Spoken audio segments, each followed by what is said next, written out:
Hello friends, ಎಲ್ಲರೂ ಹೇಗಿದ್ದೀರಾ? ಅನು ಕಿಚನ್ಸ್ಗೆ ಸ್ವಾಗತ. ಇವತ್ತು ಸಂಡೇ, ಏನಪ್ಪ ಸ್ಪೆಷಲ್ ಮಾಡೋದು ಅಂತ ತುಂಬಾ ತಲೆ ಕೆಡಿಸ್ಕೊಂಡಿದ್ದೀರಾ? ಜಾಸ್ತಿ ತಲೆ ಕೆಡಿಸ್ಕೊಳ್ಳೋದಕ್ಕೆ ಹೋಗ್ಬೇಡಿ. ಯಾಕಂದ್ರೆ ನಾವಿವತ್ತು ಮಟನ್ನು ಅಲ್ಲ, ಚಿಕನ್ನು ಅಲ್ಲ, ಬರೀ ಕುರಿ ಬ್ಲಡ್ ಇಂದ ಒಂದು ರೆಸಿಪಿನ ನಿಮ್ಗೆ ಮಾಡಿ ತೋರಿಸ್ಬೇಕು ಅಂತ ಅನ್ಕೊಂಡಿದೀವಿ. ಅದೇ ಬ್ಲೆಡ್ ಮಸಾಲ. ಈ ಬ್ಲೆಡ್ ಮಸಾಲೆನ ಚಪಾತಿ, ಪೂರಿ ಮತ್ತೆ ದೋಸೆ ಜೊತೆ ತಿನ್ನೋದಕ್ಕೆ ತುಂಬಾ ಚೆನ್ನಾಗಿರುತ್ತೆ. ಯಾವಾಗೂ ಅದೇ ಚಿಕನ್, ಮಟನ್ ಮಾಡ್ಕೋತಾನೆ ಇರ್ತೀರಾ. ಸೊ ಇವತ್ತು ಸ್ವಲ್ಪ ಡಿಫ್ರೆಂಟ್ ಆಗಿ ಏನಾದರೂ ಟ್ರೈ ಮಾಡಬೇಕು ಅಂತ ಬ್ಲೆಡ್ ಮಸಾಲೆನ ಮಾಡ್ತಾ ಇದೀವಿ. ಬನ್ನಿ ಹೇಗೆ ಮಾಡ್ಕೊಳ್ಳೋದು ಅಂತ ನೋಡೋಣ. ನೋಡಿ, ಬ್ಲಡ್ ನ ನೀವು ತಗೊಳ್ಳೋದಕ್ಕೆ ಹೋದ್ರೆ ಈ ತರ ಸಿಗುತ್ತೆ. ಇಲ್ಲಿ ನಾವು ಅರ್ಧ ಕೆಜಿ ಬ್ಲಡ್ ನ ತಗೊಂಡಿದೀವಿ. ಬ್ಲಡ್ ಜೊತೆ ಏನು ಅಂದ್ರೆ ಈ ಮೇಕೆ ಕೂದಲೆಲ್ಲ ಸಿಗಾಕೋಗ್ಬಿಟ್ಟಿರುತ್ತೆ. ಸೊ ಅದನ್ನೆಲ್ಲ ತಕ್ಕೋಬೇಕು. ಸ್ವಲ್ಪ ನೋಡ್ಕೊಂಡು ಕ್ಲೀನ್ ಆಗಿ ಕೂದಲನ್ನೆಲ್ಲ ತಕ್ಕೋಬಿಡಿ. ಅದಾದ್ಮೇಲೆ ಸ್ವಲ್ಪ ದಪ್ಪ ದಪ್ಪವಾಗಿ ಪೀಸ್ ಮಾಡ್ಕೊಂಡು ಇಟ್ಕೊಂಡಿದೀವಿ. ನಾವು ಇವಾಗ ದಪ್ಪ ದಪ್ಪವಾಗಿ ಪೀಸ್ ಮಾಡಿ ಇಟ್ಕೊಂಡಿದೀವಿ. ಎಲ್ಲ ರೆಡಿ ಇದೆ. ಇವಾಗ ಒಂದು ಪಾತ್ರೆಯಲ್ಲಿ ನೀರಿಟ್ಕೊಂಡು ಚೆನ್ನಾಗಿ ಕುದಿಸ್ಕೊಳ್ಳಿ. ಕುದಿತಾ ಇರೋ ನೀರಿಗೆ ಬ್ಲಡ್ ನ ಹಾಕೊಂಡು ಚೆನ್ನಾಗಿ ಬೇಯಿಸ್ಕೋಬೇಕು. ಅದಕ್ಕೋಸ್ಕರ ಇವಾಗ ನೀರೊಳಗಡೆ ಬ್ಲಡ್ ನ ಹಾಕೋತಾ ಇದೀವಿ. ಬ್ಲಡ್ ನ ನೀರಲ್ಲಿ ಹಾಕೊಂಡು ಒಂದು ಪ್ಲೇಟ್ ಮುಚ್ಚಿ 10ರಿಂದ 15 ನಿಮಿಷ ಬೇಯಿಸ್ಕೊಂಡ್ರೆ ಬ್ಲಡ್ ಚೆನ್ನಾಗಿ ಬೆಂದಿರುತ್ತೆ. ಬ್ಲಡ್ ಬೇಯ್ತಾ ಇರಲಿ. ಅದೇ ಟೈಮಲ್ಲಿ ಇನ್ನೊಂದು ಸ್ಟವ್ ಅಲ್ಲಿ ಒಂದು ಕುಕ್ಕರ್ ಇಟ್ಕೊಂಡು ಕುಕ್ಕರ್ಗೆ ಹೆಸರು ಕಾಳನ್ನ ಹಾಕೋತಾ ಇದೀವಿ. ನಾವಿಲ್ಲಿ 100 ಗ್ರಾಮ್ ಹೆಸರು ಕಾಳನ್ನ ತಗೋತೀವಿ. ಬಟ್ ನಿಮಗ್ ಬೇಕು ಅಂದ್ರೆ ಇನ್ನೂ ಒಂದ್ ಸ್ವಲ್ಪ ಜಾಸ್ತಿ ಹೆಸರು ಕಾಳನ್ನ ಹಾಕೋಬಹುದು. ಬ್ಲಡ್ ಜೊತೆ ಹೆಸರು ಕಾಳು ಸಿಗ್ತಾ ಇದ್ರೆ ಟೇಸ್ಟ್ ಚೆನ್ನಾಗಿರುತ್ತೆ. ಅದಕ್ಕೋಸ್ಕರ ಹೆಸರು ಕಾಳನ್ನ ಹಾಕೋತಾ ಇದೀವಿ. ಇದನ್ನ ಹಾಕೊಂಡು ಒಂದ್ ಚೊಂಬ್ ನೀರ್ ಹಾಕೊಂಡು ಒಂದು ಕೂಗಿಸ್ಕೊಂಡ್ರೆ ಸಾಕು. ಬ್ಲಡ್ ನ ನಾವು ಚೆನ್ನಾಗಿ ಬೇಯಿಸ್ಕೊಂಡಿದೀವಿ. ನೋಡಿ, ಈ ತರ ಕಪ್ಪಗಾಗ್ಬೇಕು. ಅಲ್ಲಿವರೆಗೂ ಚೆನ್ನಾಗಿ ಬೇಯಿಸ್ಕೊಳ್ಳಿ. ಇಲ್ಲ ನಿಮ್ಗೆ ಗೊತ್ತಾಗ್ತಾ ಇಲ್ಲ ಯಾವ ತರ ಬೇಯಿಸ್ಕೋಬೇಕು ಅಂದ್ರೆ 10 ನಿಮಿಷ ಬೇಯಿಸ್ಕೊಂಡಾದ್ಮೇಲೆ ಒಂದು ಪೀಸ್ ಎತ್ಕೊಂಡು ಸೆಂಟ್ರಲ್ಲಿ ಕಟ್ ಮಾಡಿ ನೋಡಿ. ಕೆಂಪಗೆ ಇದ್ರೆ ಇನ್ನೂ ಬ್ಲಡ್ ಬೇಯಬೇಕು ಅಂತ, ಕಪ್ಪಗಾಗಿದ್ರೆ ಬ್ಲಡ್ ಚೆನ್ನಾಗಿ ಬೆಂದಿದೆ ಅಂತ. ಇವಾಗ ನಮ್ ಬ್ಲಡ್ ಚೆನ್ನಾಗಿ ಬೆಂದಿದೆ. ಇವಾಗ ಒಂದು ಜಾರ್ಗೆ ಒಂದ್ ಸ್ವಲ್ಪ ಪುದೀನ, ಒಂದ್ ಸ್ವಲ್ಪ ಕೊತ್ತಂಬರಿ ಸೊಪ್ಪು, ಚಕ್ಕೆ, ಲವಂಗ, 2 ಇಂಚಷ್ಟು ಶುಂಠಿ, ಒಂದ್ 10ರಿಂದ 15 ಬೆಳ್ಳುಳ್ಳಿ ಇಷ್ಟನ್ನು ಜಾರ್ಗೆ ಹಾಕೋತಾ ಇದೀವಿ. ಜೊತೆಗೆ 2 ಈರುಳ್ಳಿನ ದಪ್ಪ ದಪ್ಪದಾಗಿ ಕಟ್ ಮಾಡಿ ಹಾಕೋತಾ ಇದೀವಿ. ಹಾಗೆ 3 ಸ್ಪೂನ್ ಕಾಯಿ ತುರಿನ ಹಾಕೋತಾ ಇದೀವಿ. ಜೊತೆಗೆ 1 ಟೊಮೊಟೊನ ಸ್ವಲ್ಪ ಕಟ್ ಮಾಡ್ಕೊಂಡು ಹಾಕೋತಾ ಇದೀವಿ. ಇದ್ರ ಜೊತೆ 1/4 ಸ್ಪೂನ್ ಅರಿಶಿಣ, 1 ಸ್ಪೂನ್ ಅಚ್ಚಕಾರದ ಪುಡಿ, ಹಾಗೆ 2 ಸ್ಪೂನ್ ಧನಿಯಾ ಪುಡಿನ ಹಾಕೋತಾ ಇದೀವಿ.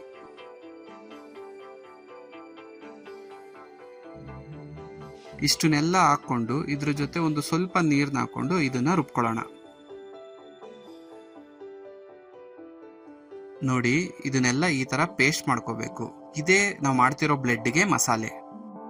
ಇವಾಗ ಬ್ಲೆಡ್, ಕಾಳು, ಮಸಾಲೆ ಎಲ್ಲ ಹಾಕೊಂಡು ಚೆನ್ನಾಗಿ ಫ್ರೈ ಮಾಡ್ಕೋಬೇಕು. ಅದಕ್ಕೆ ಸ್ಟವ್ ಮೇಲೆ ಒಂದು ದೊಡ್ಡ ಬಾಣಲೆ ಇಟ್ಕೊಂಡು ಅದಕ್ಕೊಂದು 3 ಸ್ಪೂನ್ ಎಣ್ಣೆ ಹಾಕೋತಾ ಇದೀವಿ. ಎಣ್ಣೆ ಹಾಕೊಂಡು ಎಣ್ಣೆ ಸ್ವಲ್ಪ ಕಾದ್ಮೇಲೆ ಒಂದು ಈರುಳ್ಳಿನ ಉದ್ದುದ್ದಾಗಿ ಕಟ್ ಮಾಡ್ಕೊಂಡು ಈರುಳ್ಳಿ ಕೆಂಪಗಾಗೋವರೆಗೂ ಸ್ವಲ್ಪ ಚೆನ್ನಾಗಿ ಹುರ್ಕೊಳ್ಳಿ.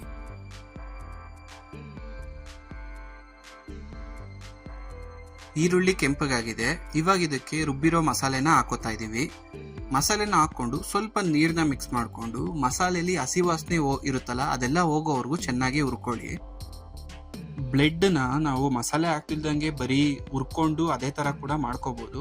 ಆದ್ರೆ ನಾವಿವಾಗ ಮಸಾಲೆ ಹಾಕಿ ನಿಮ್ಗೆ ಬ್ಲೆಡ್ ಮಾಡೋದು ಹೇಗೆ ಅಂತ ತೋರಿಸ್ತಾ ಇದೀವಿ. ಇದನ್ನೊಂದ್ಸತಿ ನೋಡ್ಕೊಳ್ಳೋಣ.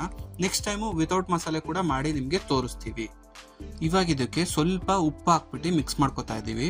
ಉಪ್ಪುನ ಜಾಸ್ತಿ ಹಾಕೊಳ್ಳೋದಕ್ಕೆ ಹೋಗ್ಬೇಡಿ. ಯಾಕಂದ್ರೆ ಬ್ಲೆಡ್ ಗಟ್ಟಿ ಇರಬೇಕು ಅಂತ ಹೇಳ್ಬಿಟ್ಟು ಮಟನ್ ಶಾಪ್ ಅವರು ಮರಿ ಹೊಡೆದಿದ ತಕ್ಷಣ ಬ್ಲೆಡ್ಗೆ ಉಪ್ಪು ಹಾಕ್ತಾರೆ. ಅವಾಗೇನೆ ಅದು ಗಟ್ಟಿಗಾಗೋದು. ಇಲ್ಲ ಅಂದ್ರೆ ತುಂಬಾ ತೆಳ್ಳಗಿರುತ್ತೆ. ಅದಕ್ಕೋಸ್ಕರ ಸ್ವಲ್ಪ ನೋಡ್ಕೊಂಡು ಉಪ್ಪು ಹಾಕೊಳ್ಳಿ.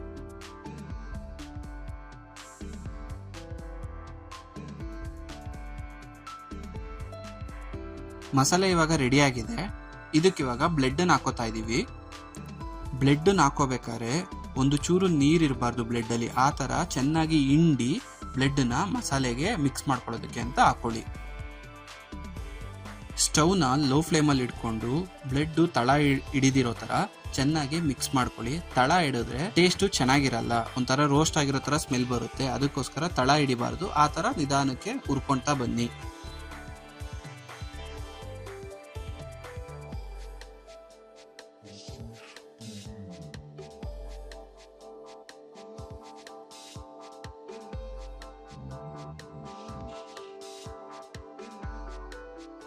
ಬ್ಲೆಡ್ನ ಮಸಾಲೆ ಜೊತೆ ಮಿಕ್ಸ್ ಮಾಡ್ಕೊಂಡಿದ್ದಾದ್ಮೇಲೆ ಇದಕ್ಕೆ ಇವಾಗ ಹೆಸರು ಕಾಳನ್ನ ಹಾಕೋತಾ ಇದ್ದೀವಿ. ಬೇಯಿಸ್ಕೊಂಡಿರೋ ಹೆಸರು ಕಾಳನ್ನ ಹಾಕೋತಾ ಇದ್ದೀವಿ. ಹೆಸರು ಕಾಳನ್ನು ಹಾಕ್ಕೊಂಡು ಎಲ್ಲದನ್ನು ಜೊತೆಗೆ ಚೆನ್ನಾಗಿ ಮಿಕ್ಸ್ ಮಾಡ್ಕೊಳ್ಳಿ. ಇಷ್ಟನ್ನು ಮಾಡ್ಕೊಂಡ್ರೆ ಸಾಕು, ನಮ್ಮ ಬ್ಲೆಡ್ ಮಸಾಲೆ ತಿನ್ನೋದಕ್ಕೆ ರೆಡಿ ಆಗಿರುತ್ತೆ. ಸ್ವಲ್ಪ ಚೆನ್ನಾಗಿ ಮಿಕ್ಸ್ ಮಾಡ್ಕೊಳ್ಳಿ ಅಷ್ಟೇ.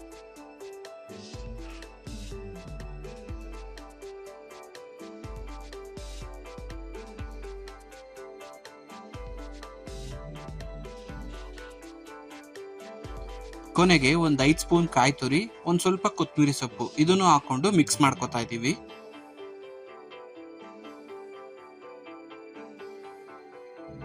ಈ ರೆಸಿಪಿನ ಬರೀ ಬ್ರೇಕ್ಫಾಸ್ಟ್ಗೆ ಮಾಡ್ಕೋಬೇಕು ಇಲ್ಲ ಡಿನ್ನರ್ಗೆ ಮಾಡ್ಕೋಬೇಕು ಅಂತ ಏನೂ ಇಲ್ಲ. ನಿಮ್ಗೆ ಯಾವಾಗ ಇಷ್ಟ ಬರುತ್ತೋ ಅವಾಗ ಮಾಡ್ಕೋಬೇಕು. ಬಟ್ ಬ್ಲೆಡ್ ಸಿಗೋದು ಇಂಪಾರ್ಟೆಂಟು. ಅದಕ್ಕೆ ಬ್ಲೆಡ್ ಸಿಕ್ಕಿದ್ರೆ ನೀವು ಯಾವಾಗ ಬೇಕಾದರೂ ಯಾವ ಟೈಮಲ್ಲಿ ಬೇಕಾದರೂ ಮಾಡಿಕೊಂಡು ತಿನ್ಕೋಬೋದು. ದೋಸೆ, ಚಪಾತಿ, ಪೂರಿ ಜೊತೆ ಚೆನ್ನಾಗಿರುತ್ತೆ. ಇಲ್ಲ ಅನ್ನ ಸಾಂಬಾರು ಮಾಡ್ಕೊಂಡಿದ್ರೆ ಜೊತೆಗೆ ಸೈಡಲ್ಲಿ ಪಲ್ಯದ ಥರ ತಿನ್ನೋದಕ್ಕೂ ಕೂಡ ಚೆನ್ನಾಗಿರುತ್ತೆ.